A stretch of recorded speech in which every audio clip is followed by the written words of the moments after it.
Welcome back to This Day in Scottish History. I'm your host, Colin MacDonald.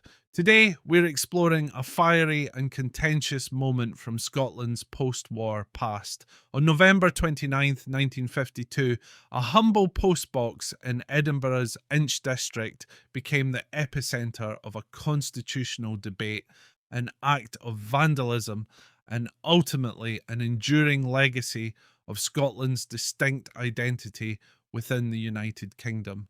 This is the story of the Pillar Box War.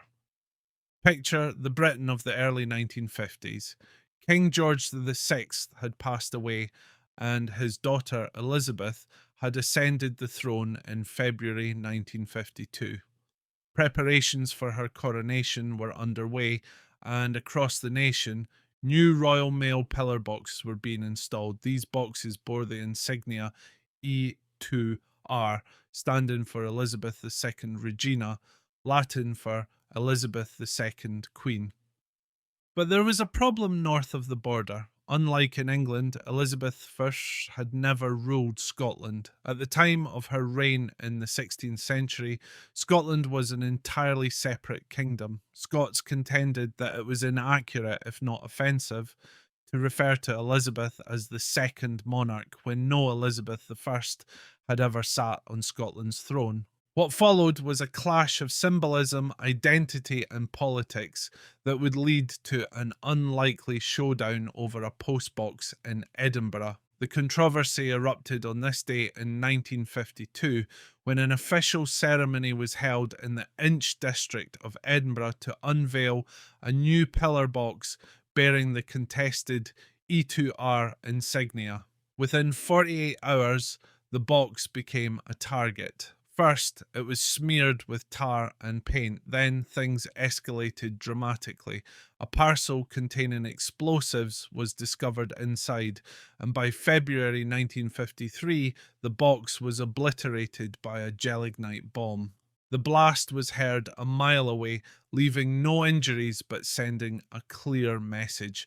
Locals were reportedly too afraid to use the box for fear their letters might be destroyed in further attacks. Eventually, the damaged box was replaced with one bearing no royal cipher, and similar compromises were made across Scotland.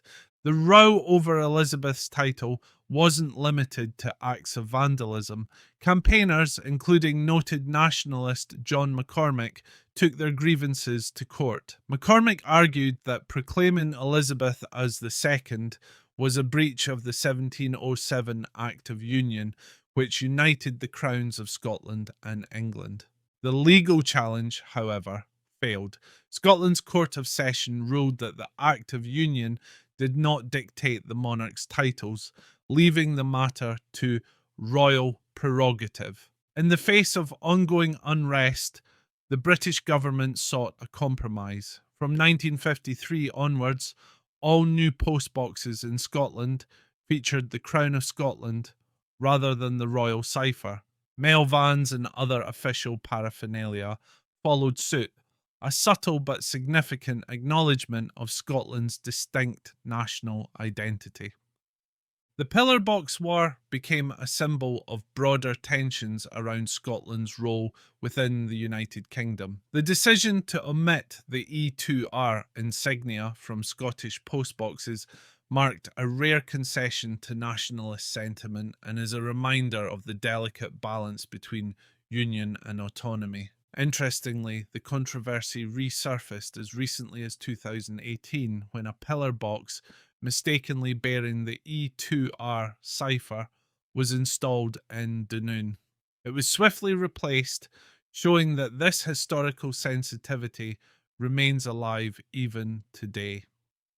The events of November 29th, 1952 may seem like a minor footnote in history, but they symbolize a deeper narrative of identity, tradition, and the complexities of monarchy in a union of nations. The Pillar Box War reminds us that even the smallest symbols, like a postbox, can carry immense political weight. Thank you for joining us on This Day in Scottish History.